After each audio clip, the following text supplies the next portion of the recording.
Gideon Levy. He is going to talk about unconditional support for Israel. Does it endanger Israeli voices? As we all know, Gideon Levy is a columnist for the Israeli daily Haaretz and a member of its editorial board. Levy joined Haaretz in 1982 and spent 4 years as the newspaper's deputy editor. He's the author of the weekly Twilight Zone feature, which covers the Israeli occupation in the West Bank and Gaza over the last 25 years, as well as a writer of political editorials for the newspaper. Our Washington Report readers love it when we reprint his powerful columns in our pages. Thank you.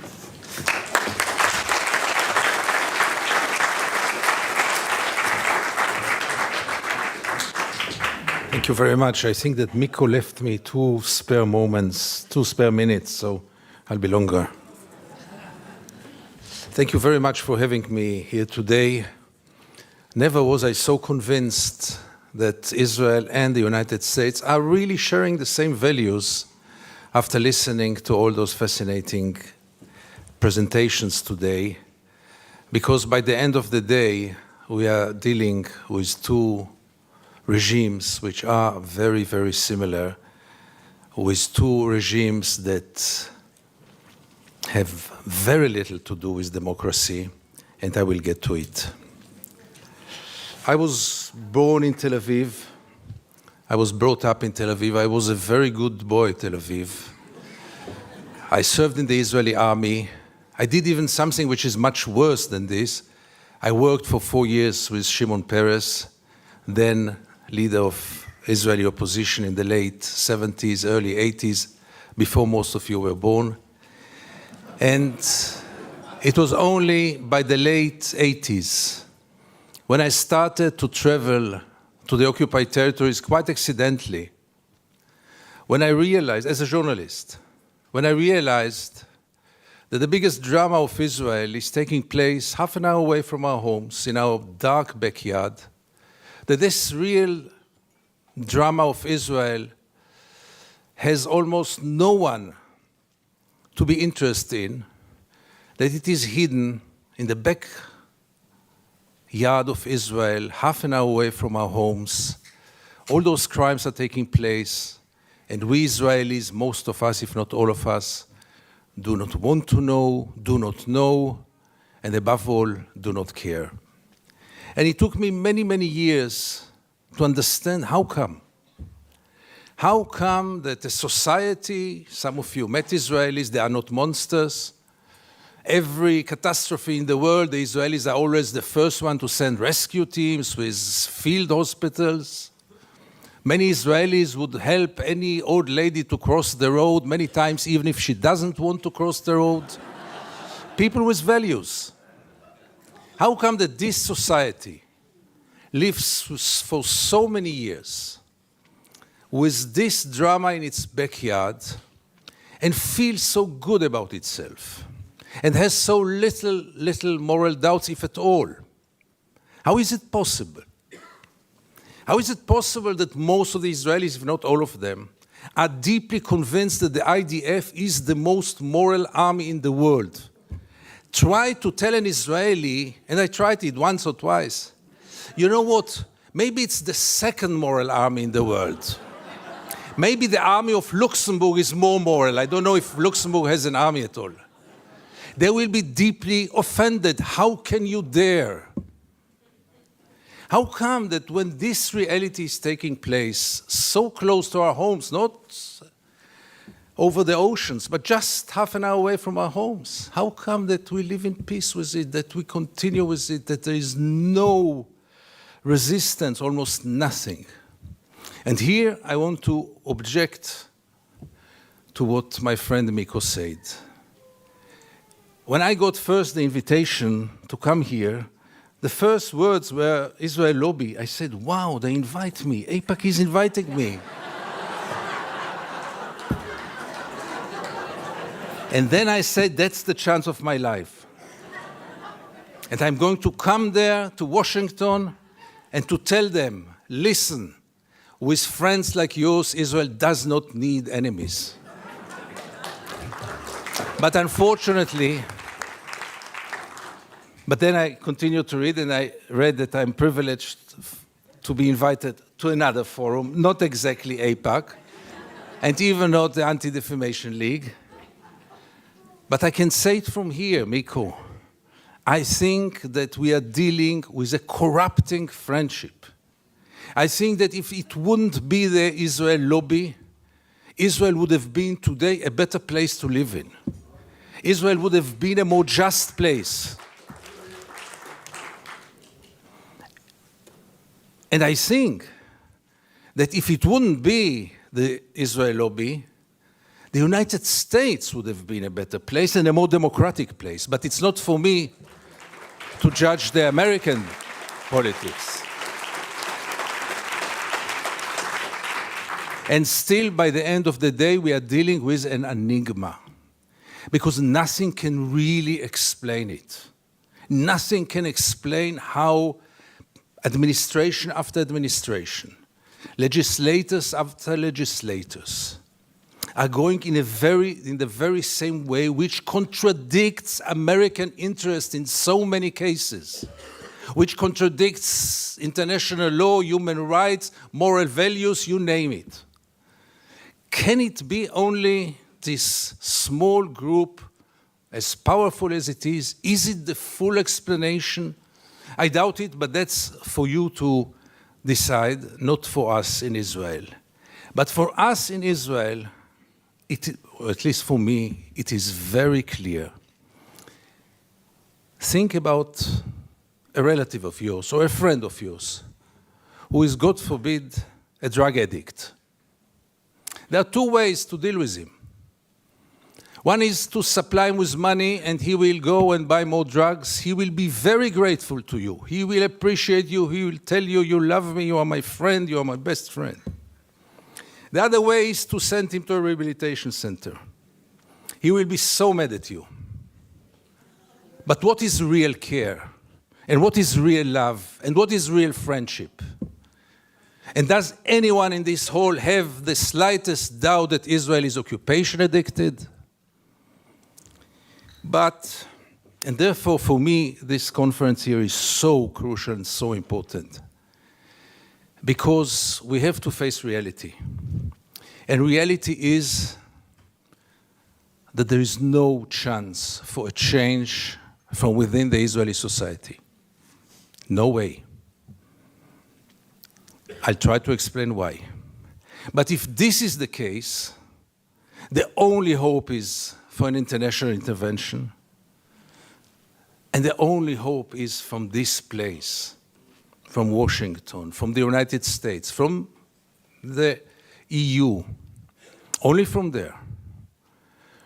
Because the Israeli society is by far today too brainwashed. Life in Israel is by far too good. And Israel, let's face it, is a society which lives in denial, totally disconnected with reality. Would it be a private person? I would recommend either medications or hospitalization, because people who lose connection with reality might be very dangerous, either to themselves or to society.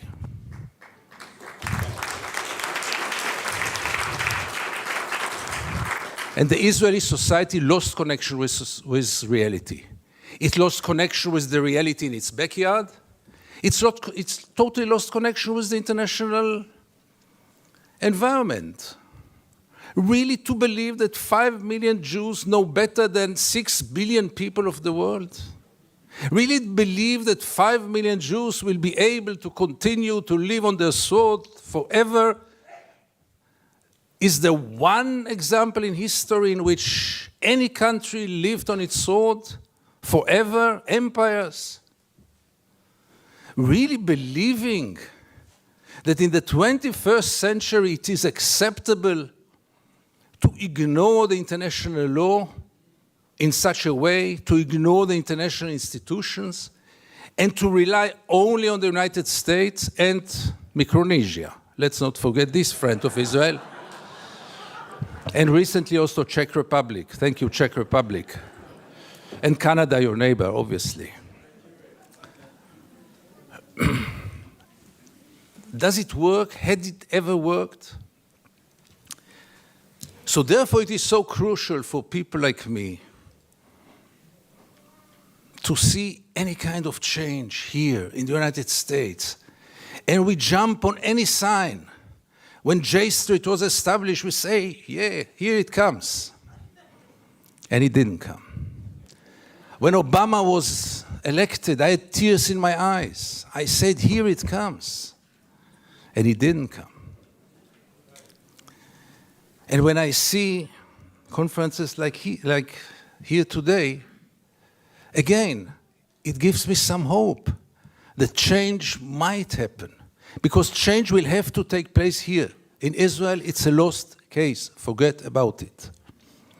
The Israeli society had surrounded itself with shields, with walls, not only physical walls, but also mental walls. I don't want to get into it because it's another lecture, but I'll just give the 3 principles which enable us Israelis to live so easily with this brutal reality. A, most of the Israelis, if not all of them, deeply believe that we are the chosen people. And if we are the chosen people, we have the right to do whatever we want. B, there were more brutal occupations in history. There were even longer occupations in history, even though the Israeli occupation gets to quite a nice record. But there was never in history an occupation in which the occupier presented himself as the victim.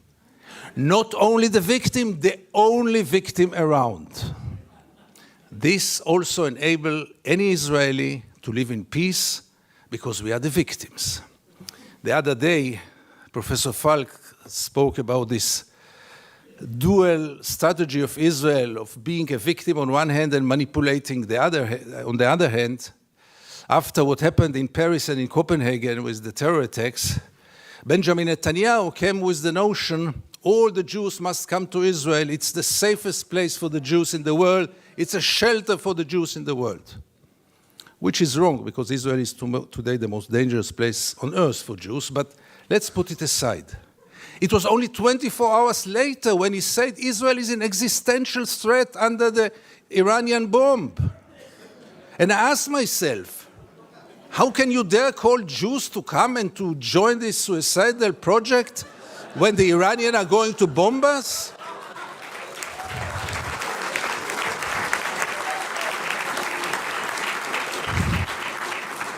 But in Israel, everything goes, and both declarations were accepted as the only truth. And here I get to the third set of values which enable us Israelis to live in peace with the occupation. And this is maybe the most crucial one and the worst one. We say victimization, we say chosen people. When I say victimization, it goes without saying we have to mention the Holocaust and the unforgettable Mrs. Golda Meir that the American jury had exported to Israel. She said once, this unforgettable woman, that after the Holocaust, the Jews have the right to do whatever they want. But the third set of values is the most dangerous one, and this is the systematic dehumanization of the Palestinians, which enable us Israelis to live in peace with everything, because if they are not human beings like us, then there is not really a question of human rights. And if you scratch under the skin of almost every Israeli, you will find it there. Almost no one will treat the Palestinians as equal human beings like us. I once wrote that we treat the Palestinians like animals, and I got so many protest letters from animal rights organizations. Rightly so. But by the end of the day, how many Israelis did ever try for a moment to put themselves in the place of the Palestinians for a moment, for one day? And I want to give you 2 examples which will demonstrate it. Many years ago, I interviewed then candidate for Prime Minister, Ehud Barak. And I asked him a question which I try to ask in any occasion. Mr. Barak, what would have happened if you would have been born Palestinian? And Barak gave me then the only honest answer he could give me. He said I would have joined a terror organization.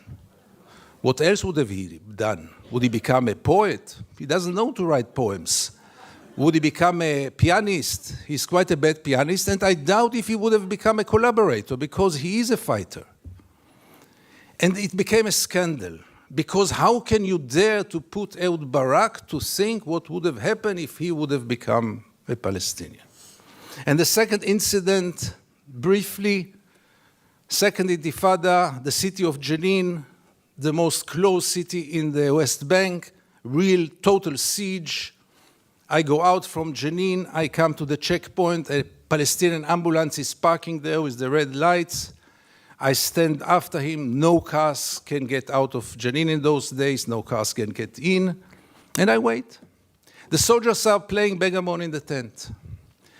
Usually I know myself, it's better that I don't get into a confrontation with the soldiers because it always ends up very badly. So I stayed in the car.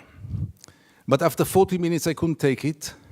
And I went out to the car. From the car, I went first to the Palestinian ambulance driver and I asked him, what's going on? He told me that's the routine. They let me wait 1 hour until they come and check the ambulance. And I couldn't take it anymore. And I went to the soldiers. It became a confrontation, but the question that I asked them, which really brought them to direct their weapons toward me, was one. What would have happened if your father would have been lying in this ambulance? This freaked them out. They lost control. How can I dare to compare between their father and the Palestinian in the ambulance? And this set of beliefs that they are not human beings like us enable us Israelis to live in so much peace with those crimes, ongoing crime for so many years, with losing any kind of humanity, values. I heard today people talk about Jewish values. I must be frank with you, I don't know what are Jewish values. I know what are universal values. Let's not get into it, really.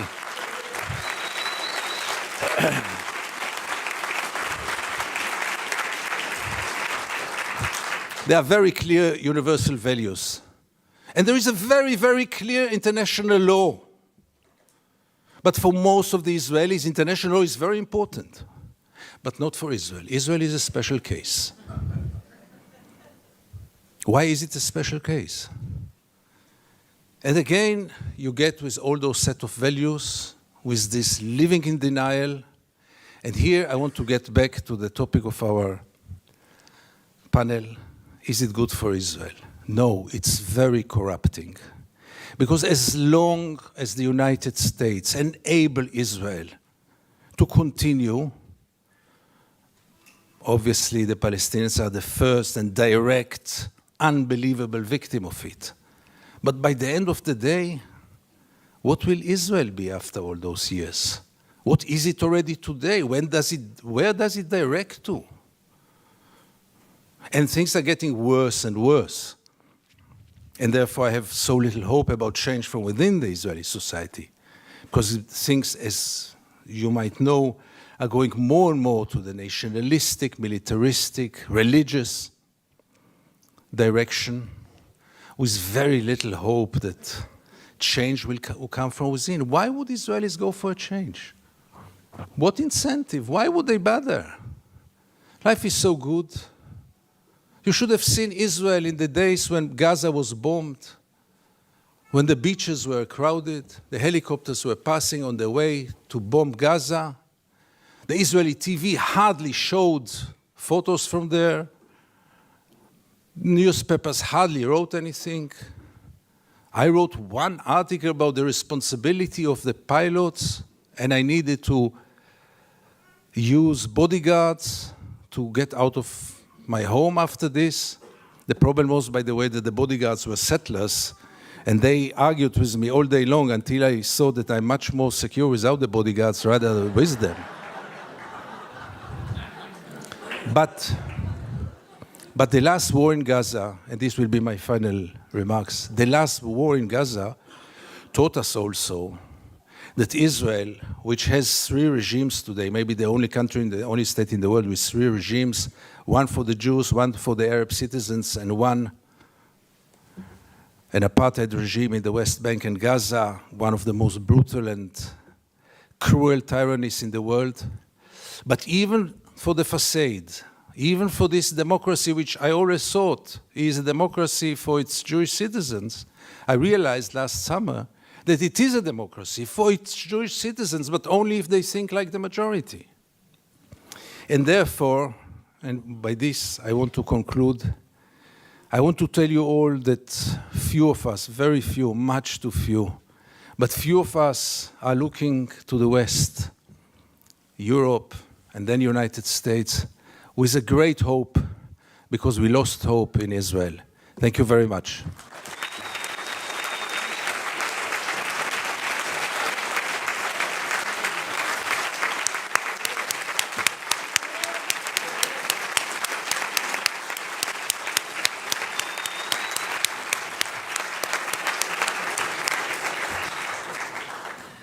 Well, now I'm afraid we're going to need a bodyguard to help you leave Washington, D.C.